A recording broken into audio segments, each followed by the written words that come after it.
안녕하세요. 오늘도 건강 한 스푼을 떠먹는 시간이 돌아왔습니다. 이 짧은 시간을 통해서 작지만 영양가 있는 건강을 한 스푼 얻어가시기를 바랍니다. 여러분, 제가 한국인 사망 순위를 통계낸 자료를 보았습니다. 매년 수많은 사람들이 사망하게 되는데 그 첫 번째 원인이 무엇인지 아십니까? 네, 다들 짐작하시겠지만 2021년 통계청 자료에 따르면 바로 암입니다. 자, 그러면 두 번째와 세 번째 사망 원인은 무엇일까요? 네, 그것은 심장질환과 뇌혈관 질환입니다. 이 심장질환이란 심장에 혈액을 공급해주는 혈관이 여러 이유로 좁아져서 심장 근육의 일부에 혈액 공급이 부족해서 발생하는 질환입니다. 이때 협심증이나 심근경색증 및 돌연사가 일어나게 되는 것입니다. 또한 뇌혈관 질환도 비슷합니다. 크게는 뇌혈관이 터지는 뇌출혈이나 뇌혈관이 막히는 뇌경색이 있는데 이러한 질환들이 암과 더불어 한국인이 사망하는 가장 큰 원인들 가운데 손꼽히고 있다는 것입니다. 자, 그런데 이렇게 갑작스러운 사망으로 이끌 수 있는 심뇌혈관 질환과 아주 긴밀한 관계가 있는 흔한 병이 있는데 그것이 바로 고혈압입니다. 뇌출혈 환자의 75% 정도가 고혈압으로 인해서 발생한다는 연구 결과가 있을 만큼 심뇌혈관 질환과 고혈압은 아주 긴밀한 관계를 맺고 있는 것입니다. 그런데 왜 제가 고혈압을 아주 흔한 병이라고 했을까요? 왜냐하면 대한고혈압학회와 국민건강보험공단이 2021년 5월에 내놓은 자료를 보면 국내 고혈압 환자의 수가 무려 1,374만 명으로 추산되고 있기 때문입니다. 그래서 사람들은 고혈압의 위험에 대해서 크게 신경 쓰지 않거나 더 나아가서 고혈압을 병 취급하지 않는 사람도 있습니다. 이 고혈압이 너무 보편적인 질환이기 때문에 그리고 이렇다 할 증상이 바로 나타나지 않기 때문에 이것은 특별한 병이 아니라고 생각하는 것입니다. 여러분, 그런데 고혈압의 병명이 무엇인지 아십니까? 네, 바로 소리 없는 살인자입니다. 혈압이 올라도 막상 당장은 특별한 증상이 나타나지 않지만 그 상태를 장기간 방치했다가는 어느 날 갑작스럽게 협심증, 심근경색, 뇌출혈 등 아주 치명적인 합병증을 부르기 때문입니다. 그래서 오늘 저는 여러분과 함께 많은 사람들이 방심하고 있는, 그러나 실상은 소리 없는 침묵의 살인자라고 불릴 만큼 위험한 고혈압에 대해서 살펴보려고 합니다. 고혈압을 어떻게 이해해야 하는지, 고혈압의 원인은 무엇인지, 고혈압을 어떻게 해결할 수 있는지 알아보면서 저와 여러분이 더욱 건강하고 활력 있는 삶으로 나아가게 되기를 바랍니다. 자, 먼저 혈압이란 무엇인가 한번 보겠습니다. 혈압은 심장이 혈액을 온몸으로 내보내기 위해서 수축할 때 혈액이 혈관의 벽에 가하는 압력을 말합니다.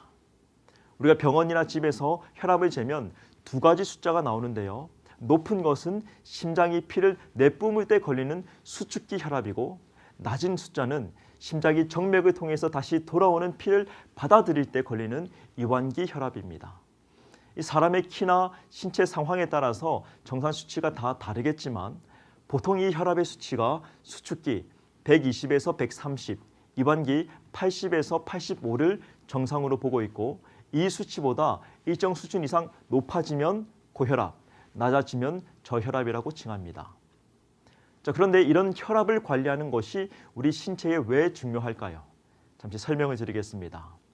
우리 몸은 60조 개에서 많게는 100조 개의 세포들로 구성되어 있는데 이 세포들이 건강하게 살아가려면 동맥이라는 혈관으로 흐르는 피를 통해 산소와 영양분을 잘 공급받아야 합니다. 그러니까 세포들이 끊임없이 산소와 영양분을 공급받고 또한 활동 후에 발생하는 노폐물들을 잘 버려야 하는데 이 일을 가능하게 하는 것이 바로 혈관입니다. 심장에서 혈액을 펌프질하면 영양소와 산소를 듬뿍 머금고 있는 혈액이 머리끝부터 발끝까지 모든 장기마다 혈관을 타고 흘러가서 공급되고 또 발생하는 노폐물들을 정맥이라는 혈관을 통해서 흘려보내 신장에서 걸러주고 소변으로 버려주는 일을 끊임없이 진행하는 것입니다. 그런데 이렇게 중요한 혈관을 다 모아보니 한 사람당 혈관의 총 길이가 자그마치 10만 킬로미터가 훌쩍 넘습니다. 이것은 지구를 2바퀴 반 이상을 돌릴 수 있는 수치인데요. 그만큼 혈관이 아주 작고 미세한 부분이 많이 있다는 것을 의미하는 것입니다. 그런데 그것이 혈압과 무슨 상관이 있는가? 아주 중요한 상관관계가 있습니다. 만약 혈압이 너무 떨어지게 되면 어떤 문제가 생길까요? 산소와 영양소를 운반하는 혈액이 혈관을 통해서 온 몸의 구석구석까지 잘 전달되지 않게 되는 것입니다. 신체 여기저기에 저림 현상이 일어날 수 있고 혈액이 빠르게 전달되지 않자 어지럼증을 느낄 수도 있습니다. 또 혈압이 너무 낮으면 혈관이 막힐 위험도 더 높아집니다.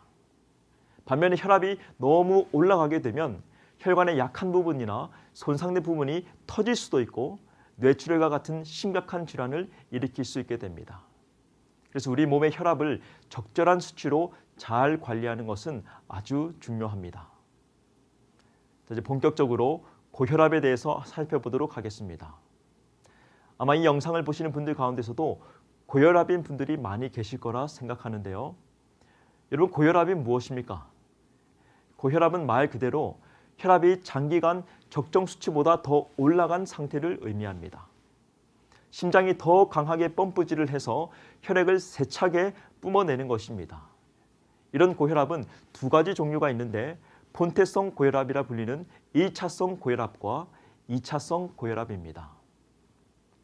자, 먼저 2차성 고혈압은 전체 고혈압의 10% 미만으로 분명한 원인 질환이 있고 그 질환으로 인해서 발생하는 고혈압을 말합니다. 예를 들어 신장에 문제가 생겼거나 호르몬 분비에 문제가 생기면 혈압이 일시적으로 올라가게 됩니다. 또한 약물을 과다 복용 혹은 남용했을 경우 혈압이 상승하게 되는 경우도 있습니다. 따라서 이러한 경우는 원인 질환을 적절히 치료하거나 관리해 줌으로써 혈압을 낮출 수 있습니다. 자, 그런데 보통 우리가 말하는 고혈압은 방금 언급한 2차성 고혈압을 말하는 것이 아닙니다. 대부분의 고혈압 환자들, 고혈압 환자의 90% 이상이 겪고 있는 고혈압은 바로 본태성 고혈압이라 불리는 1차성 고혈압입니다. 혈압 수치로 보면 수축기 140 이상, 이완기 90 이상입니다. 본태성이란 말은 말 그대로 고혈압이 특별한 까닭이나 이유 없이 본래의 체질적인 영향으로 인해서 발생한다는 의미인데 현대의학에서 이 본태성 고혈압은 원인이 불명확하며 다만 관련 요인으로는 유전, 음주, 흡연, 운동 부족, 비만, 식습관, 정신적 스트레스 등이 될 수 있다고 말하고 있습니다. 자, 그러면 우리는 생각해 볼 수 있습니다. 본태성 고혈압의 원인을 정확하게 찾기가 쉽지 않더라도 도대체 혈압이 올라가는 이유가 뭘까? 여러분, 고혈압은 그 자체로 잘못된 것이 아닙니다. 자, 이게 무슨 말인가? 우리가 앞서 살펴보았듯이 신체 내의 모든 기관과 장기에 100조 개나 되는 모든 세포에 혈액을 공급해주기 위해서는 혈관에 일정한 압력이 반드시 주어져야 하는데 이전에는 120 정도의 압력으로도 그것이 가능했다면 지금은 더 강한 압력을 주어야지만 혈액 공급이 가능하다는 것을 의미하는 것입니다. 즉 혈압이 올라가는 것은 우리 몸의 어떤 부정적인 변화로 인해 원활하지 못한 혈액 공급을 정상적으로 유지시키기 위한 필사적인 몸부림인 것입니다. 자, 그런데 이러한 신체 내의 필사적인 노력인 고혈압이 지속되기 시작하면 반드시 혈관에 문제가 생기게 됩니다. 이것은 당연한 것이죠. 예를 들어서 제가 마당에서 종종 세차를 하는데 먼저 수도꼭지에 호스를 연결시킵니다. 그리고 수도꼭지를 돌려서 물을 틉니다. 그러면 마치 혈액이 혈관을 통해서 뿜어져 나오듯이 물이 호스를 통해서 흘러나옵니다. 그런데 세차를 할 때에 반드시 뭘 하냐면 물이 더 세게 뿜어져 나오게 하기 위해서 호스 끝부분을 손가락으로 꾹 눌러줍니다. 그러면 호스 내 압력이 더 강하게 미치면서 물이 더 강하게 나오게 됩니다. 그런데 그렇게 압력을 가해주면 종종 무슨 일이 생기냐면 그 압력에 의해서 호스와 수도꼭지가 분리되는 쉽게 말해서 퍽 하고 터져버리는 일이 종종 일어납니다. 우리 다 경험해 보셨을 것입니다.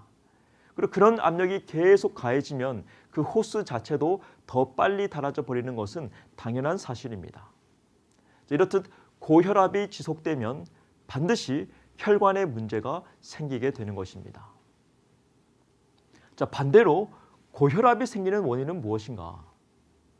여러분, 고혈압과 당뇨병, 고지혈증 등 이른바 한국인 3대 만성질환으로 불리는 병들은 과거에는 성인병이라고 불렸습니다. 이러한 질환들은 대부분 어른이 되어서 발생한다고 보았기 때문입니다. 그런데 2003년 대한내과학회에서는 이러한 질환들은 더 이상 성인병이 아니라 이제는 누구나 걸릴 수 있는 생활 습관병이라고 부르기로 결정했습니다. 즉, 고혈압은 생활 습관이 잘못되면 누구나 걸릴 수 있는 질환이라는 것입니다. 그 대표적인 잘못된 생활 습관을 꼽으라면 잘못된 식습관, 흡연, 운동 부족, 과도한 정신적 스트레스 등이 있습니다. 특별히 오늘날 잘못된 식습관이 고혈압을 유발하는 아주 큰 원인으로 꼽힙니다. 병 안 걸리는 식사법이라는 책을 쓴 힐링스쿨의 황성수 의학 박사의 말에 따르면 혈압이 올라가는 가장 주된 원인은 혈관이 좁아지는 것인데 마치 호스를 손가락으로 누르면 수압이 올라가듯이 현대인들은 혈관이 좁아질 수밖에 없는 식습관을 가지고 있다는 것입니다. 현대인들이 즐겨 먹는 육류 위주의 또는 가공식품에는 중성지방과 콜레스테롤이 아주 많은데 이런 지방들이 필요 이상으로 많아지면 혈액이 끈적끈적해지면서 혈액의 이동을 방해하기 시작합니다.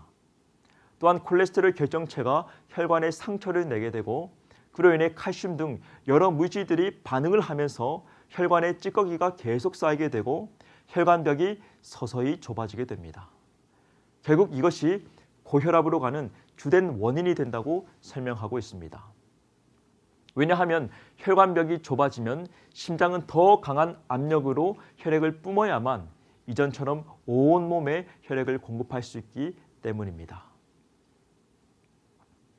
또한 이러한 식습관을 가진 사람들이 운동도 하지 않는다면 금방 비만이 되고 그러면 복부 지방에서 나오는 렙틴이라는 물질이 아드레날린과 같은 물질을 만들어내는 교감신경을 활성화시키면서 혈압을 더욱 상승시키게 되는 악순환이 꼬리를 물고 일어나게 되는 것입니다. 자, 그렇다면 우리는 이 고혈압을 어떻게 치료할 수 있을까? 만약 누군가가 평소 평균 혈압이 140을 훌쩍 넘는다면 병원에서는 혈압약을 처방하게 됩니다. 왜냐하면 높아진 혈압이 약한 혈관을 손상시키거나 심한 경우 터뜨릴 수도 있기 때문에 그것을 예방하기 위해서 혈압을 인위적으로 낮추는 것입니다. 자, 그런데 걱정스러운 것은 고혈압약은 평생 먹어야 한다는 말이 있듯이 혈압약이 근본적으로 고혈압을 치료해주지 못한다는 것입니다. 만약 근본적인 치료가 없이 계속 혈압약만을 복용해서 수치만 떨어뜨리게 되면 오히려 더 큰 문제를 불러올 수도 있습니다. 왜냐하면 우리 몸은 혈관이 좁아진 악조건 속에서도 혈액을 통해서 산소와 영양분을 온몸 구석구석에 계속 공급해야 하는데 그것을 가지 못하도록 혈압을 계속 떨어뜨린다면 장기적으로 봤을 때 여러 좋지 않은 결과들이 발생할 수밖에 없기 때문입니다. 그래서 약을 먹고 단순히 혈압을 떨어뜨리는 것은 단기적으로는 필요하나 장기적으로 보았을 때 그것은 근본적인 치료가 될 수 없다는 것을 깨닫게 됩니다. 우리는 고혈압 치료를 생각할 때 고혈압이 생활 습관병이라는 것을 다시 한번 떠올려야 할 것입니다. 이 생활 습관병은 애초에 약으로 다스릴 수 있는 것이 아니라 약으로는 겉으로 드러나는 1차적인 증상만 다스릴 뿐 본질적인 회복은 올바른 생활 습관을 통해서 관리되고 치료해야 하는 질환입니다. 약은 그런 본질적인 회복의 과정을 겪는 가운데 일시적으로 도와주는 부차적인 역할을 하는 것이죠. 자, 그러면 지금까지 나눈 이야기를 통해서 우리는 고혈압을 근본적으로 치료하기 위해서는 우리 몸의 혈관을 먼저 깨끗하게 만들어야 한다는 결론이 나옵니다. 혈관이 깨끗해지면 혈압은 자연스럽게 떨어지게 되는 것입니다. 그렇다면 혈액을 끈적끈적하게 만들고 혈관이 좁아지게 만드는 주된 요인인 중성지방과 콜레스테롤 섭취를 중단해야 한다는 결론이 쉽게 도출됩니다. 황성수 박사는 혈압을 내려가게 하는 최선의 방법은 음식을 가리는 것, 즉 편식이라고 단언합니다. 술과 담배는 말할 것도 없고 중성지방과 콜레스테롤이 많은 육류, 인스턴트, 가공식품 위주의 식사를 단절하고 채식 위주의 자연 그대로의 식사로 전환한다면 먼저 좁아졌던 혈관이 회복되고 자연스럽게 혈압은 정상으로 돌아오게 된다는 것입니다. 자, 그럼 마지막으로 고혈압에서 벗어날 수 있는 최적의 생활 습관을 하나 소개해드리고 마치도록 하겠습니다. 2005년 11월 과학 잡지 내셔널 지오그래픽은 장수의 비결이란 특집을 실었습니다. 그 기사의 내용을 보면 미국 정부는 12년에 걸쳐서 캘리포니아주에 사는 제7일 안식일 예수재림교인 3만 4천 명을 면밀히 추적 조사했습니다. 그 결과 재림교인은 다른 사람들보다 평균 수명이 10년 이상 길었다고 발표를 했습니다. 이러한 결과는 CNN 방송을 비롯한 모든 언론 매체에 대대적으로 방송되었고 미국 국립보건원은 전 미국인에게 재림교인의 생활 습관을 보급하여 온 국민이 여러 질병에서 벗어나 더욱 건강한 삶을 살 수 있도록 장려했습니다. 또한 2009년 2월 미국의 US 뉴스지가 100세까지 사는 10가지 비결을 소개하는 기사를 기재하는 가운데 그 8번째 비결로 재림교인들의 생활 습관, 특별히 식습관을 언급했습니다. 제가 그 8번째를 그대로 읽어보겠습니다. 제7일 안식일 예수 재림교인처럼 살아라. 미국의 제7일 안식일 예수 재림교인들은 평균 기대 수명이 89세이다. 이것은 보통의 미국인들보다 약 10년 정도가 긴 것이다. 그 종교의 기초적인 교리 중 하나는 하나님으로부터 빌려받은 몸을 소중히 하는 것을 중요하게 생각하며 흡연이나 알코올, 단 음식을 너무 많이 먹는 것을 자제한다. 이것을 따르는 사람들은 전형적으로 과일, 채소, 콩이나 견과류에 기초한 채식주의 식이요법에 충실하며 운동으로부터 많은 것을 얻는다. 그들은 또한 가족과 공동체에 매우 집중한다. 여러분, 고혈압에서 벗어나기를 원하십니까? 근본적인 회복을 생각하신다면 내셔널 지오그래픽이 인정하고 US 뉴스지가 발표한 제7일 안식일 예수재림교회의 생활 습관을 따라해 보시기를 추천합니다. 그것은 바로 하나님께서 태초에 성경을 통해 일러주신 식생활을 그대로 받아들이는 것입니다. 창세기 1장 29절 하나님이 이르시되 내가 온 지면에 씨 맺는 모든 채소와 씨가 진 열매 맺는 모든 나무를 너희에게 주노니 너희의 먹을거리가 되리라.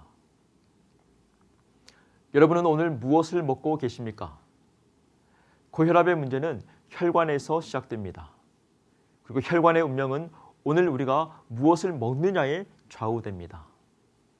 바라기는 재림교인처럼 성경이 말하는 식습관을 실천함으로써 고혈압이라는 생활습관병에서 완전히 회복되시기를 바라면서 오늘 강의를 마치겠습니다. 안녕하세요. 오늘은 질환별 채식 요리, 고혈압 질환을 앓고 계신 분들에게 도움이 되는 바나나와 함께 딸기, 블루베리, 키위를 가지고 과일 음료를 만들어 보겠습니다. 바나나는 영양 성분이 많아 운동 전후 에너지 보충을 위해 우리 곁에 친숙해져 있는 과일이지만 딸기, 키위, 블루베리를 더했을 때 더 맛깔스러워지고 심혈관 예방에도 도움이 되는 것을 보게 됩니다. 그럼 이제 재료를 살펴볼까요? 바나나 1개에 딸기 1컵, 바나나 1개에 키위 1개, 바나나 1개에 블루베리 1컵의 비율로 준비하시면 되겠습니다. 믹서기에 넣고 위 재료들을 넣고 차례대로 갈아서 내시면 되겠습니다. 이 시간에는 바나나 키위 주스를 만들어 보겠습니다. 준비된 믹서기에 바나나와 키를 적당한 크기로 넣어서 갈아서 그냥 드셔도 되겠지만 더 묽게 주스로 드시고 싶으시면 물 50cc에 메이플 시럽 1 테이블스푼을 넣으시면 되겠습니다. 오늘은 고혈압에 좋은 주스를 만들어 보았습니다. 바나나, 딸기, 키위, 블루베리 같은 과일들은 혈액순환을 도와 혈압을 낮추고 고혈압 예방에 도움이 된다고 합니다. 이 주스가 여러분의 건강에 도움이 되셨으면 좋겠습니다. 감사합니다.